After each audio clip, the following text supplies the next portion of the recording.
Ka disa momente kur ti gjendesh në një periudhë të vështirë të jetës tënde dhe mendon se do të ndihesh mirë vetëm kur kjo periudhë të ketë mbaruar, vetëm kur kjo situatë e pakëndshme të ketë kaluar dhe rri gjatë gjithë kohës duke e menduar, krijon ankth në vetvete, kalon madje edhe në depresion, stresohesh shumë për situatën ku je dhe nuk shijon momentin.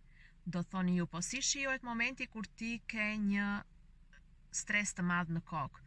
Pra kur ty të ka ndodhur diçka, një situatë e cila të ka bllokuar për 3 muaj, për 6 muaj dhe nuk po zgjidhet dhe ti e ke mendjen veç atje. Është e vërtet që duke pritur që situata të zgjidhet, ju aktualisht jeni duke menduar në kohën e ardhme. Ama sot, çfarë jeni duke bërë? Ju thjesht po rini duar kryq dhe po rëndoni veten tuaj me mendimet tuaja. Në rast se ndodheni në një situatë të tillë, përpiquni të i jepni rëndësi momentit.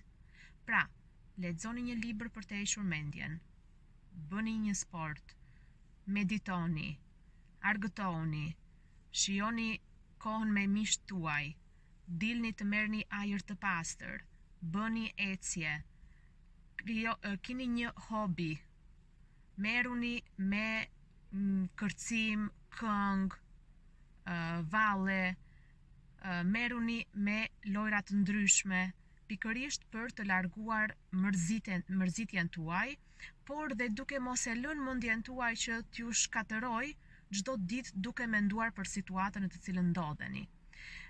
Për shembull, në rast se jeni student dhe keni ngelur në një provim dhe ju duhet provimin ta jepni përsëri në shtator dhe mendja ju ri vetëm atje dhe jeni shumë të mërzitur sepse nuk po mundeni të mbyllni diplomën tuaj, jam dakord që synimi juaj është të merrni atë provim, por kjo nuk do të thotë që në këto 3-4 muaj derisa të vi provimi, ti gjatë gjithë kohës duhet të rish nën stres, sepse i bën shumë keq vetes tënde.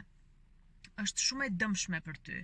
Prandaj përpiqu që gjatë kësaj periudhe kohe derisa të kalosh atë situatën ku je, të shijosh procesin, të merresh me gjëra të tjera për të hequr mendjen nga problemi kryesor dhe për të pasur mundësi të marrësh frymë lehtësisht.